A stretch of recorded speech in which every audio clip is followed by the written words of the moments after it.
ഞാൻ ഇന്നിവിടെ കാണിക്കാൻ പോകുന്നത് ഞണ്ട് ബിരിയാണിയാണ്. നല്ല അടിപൊളി ടേസ്റ്റിൽ, കാണാനും നല്ല മൊഞ്ചുള്ള, കഴിക്കാനും നല്ല മൊഞ്ചുള്ള ഒരു ബിരിയാണിയാണ്.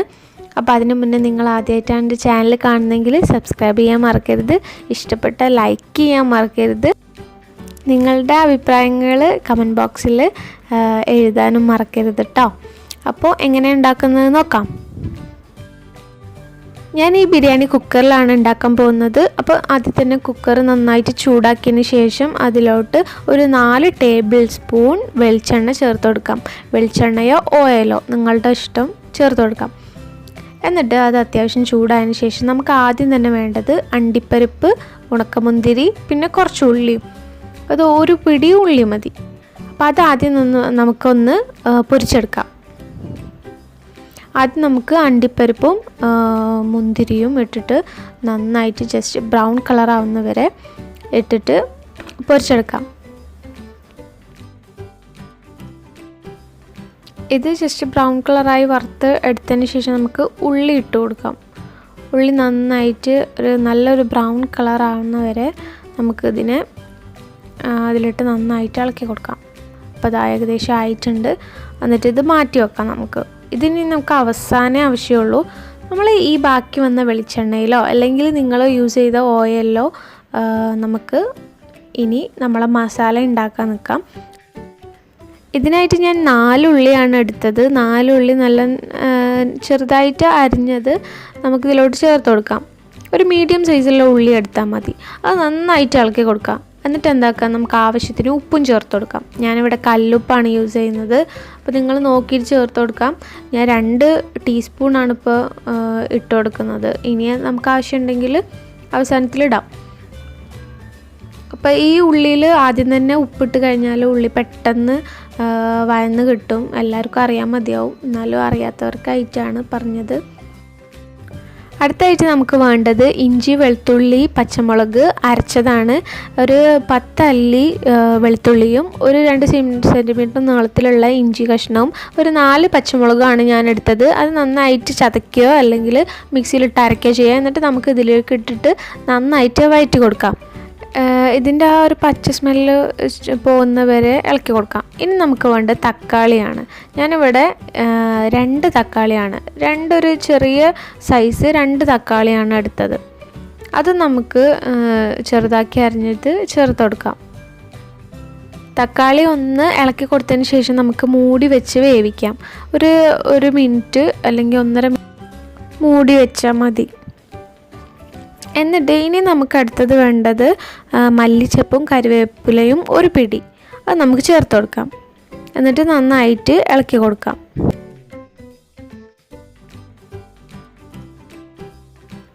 ഇനി നമുക്ക് പൊടികൾ ചേർത്ത് കൊടുക്കാം. അതിനായിട്ട് ആദ്യം തന്നെ 3 ടീസ്പൂൺ മല്ലിപ്പൊടി ചേർക്കണം. അതിനുശേഷം നമുക്ക് 1 ടീസ്പൂൺ മുളക് പൊടി. കുറച്ച് മതിയെങ്കിൽ മുളക് പൊടി വളരെ കുറച്ച് 1/2 ടീസ്പൂൺ എല്ലാം ചേർത്താൽ മതി. ഇനി നമുക്ക് ഒരു 1/2 ടീസ്പൂൺ മഞ്ഞൾപ്പൊടി ചേർത്ത് കൊടുക്കാം. ഇനി നമുക്ക് ഗരം മസാല, ബിരിയാണി മസാലപ്പൊടിയാണ് ചേർക്കേണ്ടത്. അതൊരു 2 ടീസ്പൂൺ ഇപ്പോൾ ചേർക്കാം. നമുക്ക് ആവശ്യമുണ്ടെങ്കിൽ കുറച്ച് കഴിഞ്ഞിട്ട് ചേർത്താൽ മതി.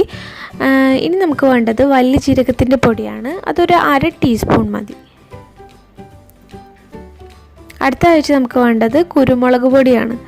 അതും ഒരു 1/2 ടീസ്പൂൺ മതി. പൊടികളൊക്കെ ചേർക്കുമ്പോൾ ലോ ഫ്ലെയിമിൽ വെക്കുക, അല്ലെങ്കിൽ ഇതിലുള്ള ഈ തക്കാളീൻ്റെ ഉള്ളിൻ്റെ എല്ലാം ഉള്ളിൽ നിന്ന് വരുന്ന വെള്ളം തീരെ വറ്റിപ്പോയിട്ട് കരിഞ്ഞു പോവും. അപ്പോൾ ഒരു ടേസ്റ്റ് ഉണ്ടാവില്ല. ഇതിൻ്റെ നാച്ചുറലായിട്ട് ഇതിൽ നിന്ന് വരുന്ന വെള്ളത്തിൽ തന്നെ നമ്മളിങ്ങനെ നന്നായിട്ട് വഴറ്റിയെടുക്കണം. ഇനി നമുക്ക് ജസ്റ്റ് ഒന്ന് ടേസ്റ്റ് നോക്കിയിട്ട് എന്തുണ്ടെങ്കിലും ഒരു കുറവ് എവിടെയെങ്കിലും കാണുന്നുണ്ടെങ്കിൽ ഞാനിപ്പോൾ കുറച്ചും കൂടിയും ബിരിയാണി മസാല ചേർത്ത് കൊടുത്തിട്ടുണ്ട്. ഒരു 1/2 ടീസ്പൂണും കൂടി ചേർത്ത് കൊടുത്തിട്ടുണ്ട്. അപ്പോൾ അതും കൂടി ചേർത്ത് നന്നായിട്ട് വഴറ്റി കൊടുക്കുക. ഈ സമയത്ത് ഒരു മല്ലി കുത്തുന്ന പോലെയൊക്കെ തോന്നും. നന്നായിട്ട് ഇളക്കി കൊടുക്കുക. അവസാനം ആകുമ്പോഴേക്കും നല്ല അടിപൊളി ടേസ്റ്റ് ആയിരിക്കും. ഇനി നമുക്ക് ഞണ്ട് ചേർത്ത് കൊടുക്കാം. ഞാനിവിടെ 1/2 കിലോ ഞണ്ട് എടുത്തിട്ടുള്ളൂ. കഴുകി എല്ലാം വൃത്തിയാക്കിയതിന് ശേഷം 1/2 കിലോ ഞണ്ട് ഞാൻ എടുത്തിട്ടുണ്ട്. ഇത് നന്നായിട്ട് കഴുകിയിട്ട് നമുക്ക് ഇതിലോട്ട് ചേർത്ത് കൊടുക്കാം. ഞണ്ട് ഇതിലിട്ട് കൊടുത്തതിന് ശേഷം നന്നായിട്ട് ഇളക്കി കൊടുക്കുക. കാരണം ഇതിന് ഞണ്ടിൻ്റെ എല്ലാ ഭാഗത്തും നമ്മൾ ഈ മസാല നല്ലോണം പിടിക്കുന്ന രീതിയിൽ നന്നായിട്ട് ഇളക്കി കൊടുക്കാം. ഇളക്കി കൊടുക്കുന്ന സമയത്ത് തന്നെ ചെറുതായിട്ട് ജസ്റ്റ് ഒന്ന് ചതച്ച് കൊടുത്തിട്ടുണ്ട്. ആ തവി കൊണ്ട് തന്നെ അതൊന്ന് ചതച്ച് കൊടുത്തിട്ടുണ്ടെങ്കിൽ കുറച്ചും കൂടി ടേസ്റ്റ് ഉണ്ടാവും. ഇനി നമുക്കിതൊന്ന് അടച്ചു വെച്ചിട്ട് ഒന്ന് വേവിക്കാം. അപ്പോൾ ഇതിൽ തീരെ വെള്ളം ഇല്ലാതാവരുത്. എൻ്റെ കയ്യിൽ ഇപ്പോൾ കറക്റ്റാണ്. അപ്പോൾ നിങ്ങളതിൽ എന്തെങ്കിലും വെള്ളം കുറവുള്ള പോലെ തോന്നുകയാണെങ്കിൽ 2 ടേബിൾ സ്പൂൺ വെള്ളം ഒഴിച്ച് വെച്ചിട്ട് വേണം മൂടി വെക്കാൻ, അല്ലെങ്കിൽ കരിഞ്ഞു പോവും. ഇനി നമുക്ക് ഇതിലോട്ട് തൈരും നാരങ്ങ നീരും ചേർത്ത് കൊടുക്കാം. 2 ടേബിൾ സ്പൂൺ തൈരും 1 ടീസ്പൂൺ നാരങ്ങ നീരും കൂടി ഞാൻ 1/4 കപ്പ് വെള്ളത്തിൽ മിക്സ് ചെയ്തിട്ടാണ് ഇപ്പോൾ ഇതിലോട്ട് ചേർത്ത് കൊടുക്കുന്നത്. നമുക്കിതിൽ ഈ മസാലയിൽ വെള്ളം അത്യാവശ്യമാണ്, എന്നാലേ നമുക്ക് ദമ്മെല്ലാം ഇട്ട് കഴിയുമ്പോൾ കറക്റ്റായിട്ടുള്ള ബിരിയാണി മസാല കിട്ടുള്ളൂ. ചിലർ പറഞ്ഞ് കേൾക്കാറുണ്ട് ദമ്മിട്ട് കഴിഞ്ഞാൽ മസാല മാത്രം പെട്ടെന്ന് കരിഞ്ഞു പോകുന്നത്. അത് ഈ വെള്ളത്തിൻ്റെ കുറവുകൊണ്ടാണ് മസാല കരിഞ്ഞു പോകുന്നത്. ഇനി ഇതിലോട്ട് ഞാനൊരു 3/4 കപ്പ് വെള്ളം കൂടി ചേർത്ത് കൊടുക്കുന്നുണ്ട്. കാരണം ഞാൻ നേരത്തെ 1/4 കപ്പ് വെള്ളത്തിലാണ് അത് മിക്സ് ചെയ്തിട്ട് ചേർത്തത്. അപ്പോൾ ടോട്ടൽ 1 കപ്പ് വെള്ളം അതും കൂടി നമുക്ക് ഇതിലോട്ട് ഒഴിച്ചു കൊടുക്കാം. ഞണ്ട് ഇതിൽ കിടന്നൊന്ന് വേവാൻ വേണ്ടിയിട്ടാണ് ഞാൻ ഇത്ര വെള്ളം ചേർത്തിട്ട്. ഇനി നമ്മൾ നന്നായിട്ട് തിളപ്പിച്ചിട്ട് എന്താക്കും, കുക്കർ നന്നായിട്ട് അടച്ച് മാറ്റി വെക്കും. അപ്പോൾ ഗ്യാസിൻ്റെ ആവശ്യമൊന്നുമില്ല. ആ നന്നായിട്ട് തിളയ്ക്കുന്ന സമയത്ത് തന്നെ കുക്കർ മൂടിയിട്ട് അടുപ്പത്തുനിന്നും മാറ്റി വെക്കും.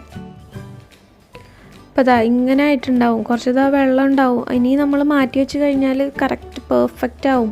കുറച്ച് സമയം നമ്മൾ ഈ നെയ്ച്ചോറ് ഉണ്ടാക്കുമ്പോഴേക്കും ഇത് കറക്റ്റായിട്ടുണ്ടാവും. ഈ ഒരു കൺസിസ്റ്റൻസി ഉണ്ടാവും. അപ്പം ഇനി നമുക്കിതൊന്ന് മൂടി വെച്ചിട്ട് മാറ്റി വെക്കാം. ഇനി നമുക്ക് ബിരിയാണിയിലേക്ക് വേണ്ട നെയ്ച്ചോറ് ഉണ്ടാക്കാം. അതിനായിട്ട് ഞാനിവിടെ ഒരു പാത്രം വെച്ചിട്ടുണ്ട്. അതിലേക്ക് ഞാൻ 1 ടീസ്പൂൺ ഡാൽഡ നെയ്യും 1 ടീസ്പൂൺ മിൽമ നെയ്യുമാണ് ചേർക്കുന്നത്. എനിക്ക് മിൽമ നെയ്യിൻ്റെ ടേസ്റ്റ് അത്ര ഇഷ്ടമില്ലാത്തതുകൊണ്ട് ഞാൻ കുറച്ചാണ് എപ്പോഴും ചേർക്കാറ്. അപ്പം നിങ്ങൾക്ക് ഏതാണോ, ഓയിലാണോ നെയ്യാണോ യൂസ് ചെയ്യാൻ എളുപ്പമെന്ന് വെച്ചാൽ അത് ചേർത്താൽ മതി, കുഴപ്പമൊന്നുമില്ല. നമുക്കിത് ചൂടായതിന് ശേഷം നമുക്ക് 2 ഏലക്ക ചതച്ചത്, 2 കഷ്ണം കറുവപ്പട്ട, 2 ഗ്രാമ്പൂ, 1 കറുവപ്പട്ടൻ്റെ ഇല, ഇതെല്ലാം നമുക്ക് നെയ്യിലോട്ട് ഇട്ടിട്ട് ജസ്റ്റ് ഒന്ന് പൊട്ടിച്ചെടുക്കാം. എന്നിട്ട് ഞാനൊരു പിടി ഉള്ളി ചേർക്കുന്നുണ്ട്, സവാള. എന്നിട്ട് അതിലേക്ക് 1 പിടി ക്യാരറ്റും ചേർക്കുന്നുണ്ട്. ക്യാരറ്റ് ഓപ്ഷണലാണ്, നിങ്ങൾക്ക് വേണമെങ്കിൽ ചേർത്താൽ മതി.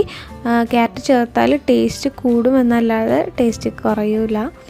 അപ്പോൾ എനിക്കിഷ്ടമാണ് അതിൻ്റെ ഒരു ഫ്ലേവർ, അതുകൊണ്ടാണ് ഞാൻ ക്യാരറ്റ് ചേർക്കുന്നത്. ഞാൻ എല്ലാ നെയ്ച്ചോറ് ഉണ്ടാക്കുകയാണെങ്കിലും ബിരിയാണി എന്തുണ്ടാക്കുകയാണെങ്കിലും ഞാൻ ക്യാരറ്റ് ചേർക്കാറുണ്ട്.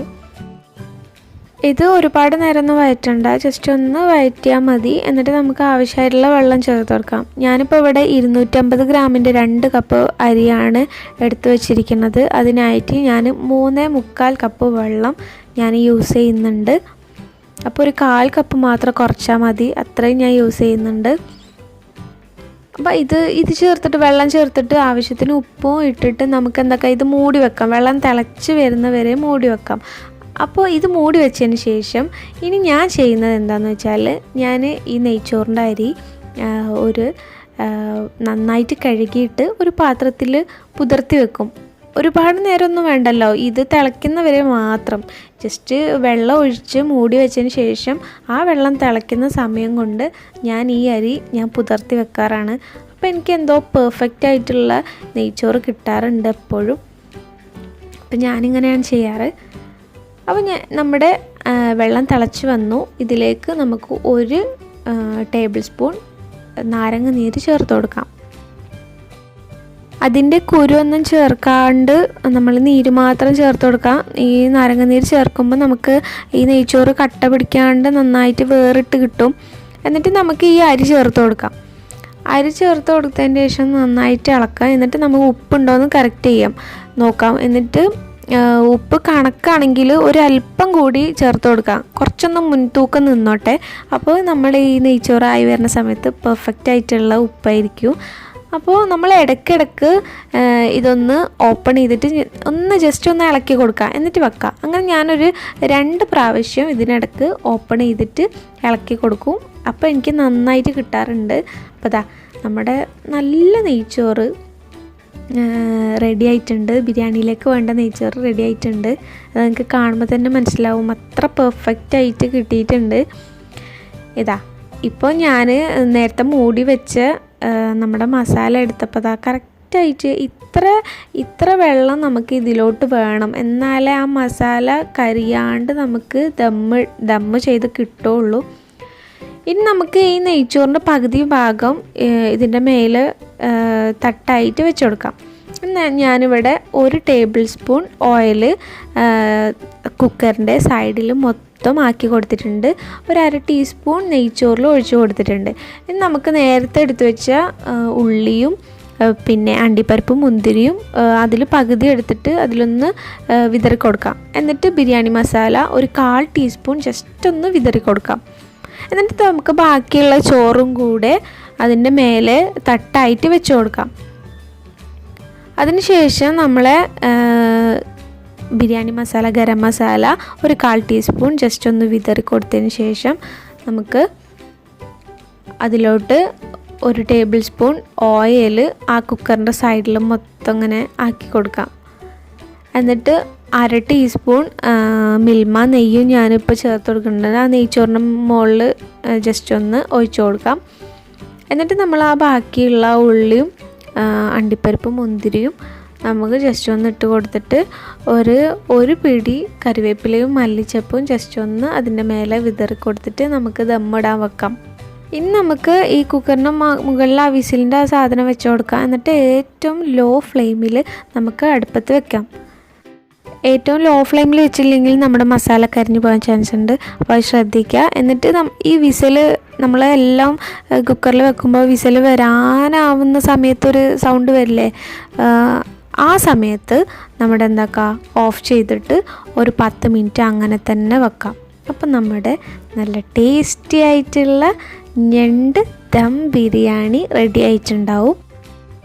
ഇനി നമുക്ക് റൈസ് ജസ്റ്റ് ഒന്ന് അതിൻ്റെ മേലെയുള്ള ഭാഗം മാത്രം ഒന്ന് ഇളക്കി കൊടുത്തിട്ട് വേറൊരു പാത്രത്തിലോട്ട് ആക്കി കൊടുക്കാം. അപ്പോൾ നമ്മൾ ലാസ്റ്റിലേക്കുള്ള ഭാഗത്ത് ഒരു സ്പൂണറ്റം വെച്ചിട്ട് ഇങ്ങനെ സൈഡിൽ നിന്ന് ഇങ്ങനെ എടുത്തു കഴിഞ്ഞാൽ നമുക്ക് മസാലയൊന്നും കൂടാണ്ട് റൈസ് മാത്രം കിട്ടും. അപ്പം ഞാനിതിൽ മഞ്ഞളിൻ്റെ വെള്ളമോ കളർ കിട്ടാൻ വേണ്ടി ഒന്നും ചെയ്തിട്ടില്ല.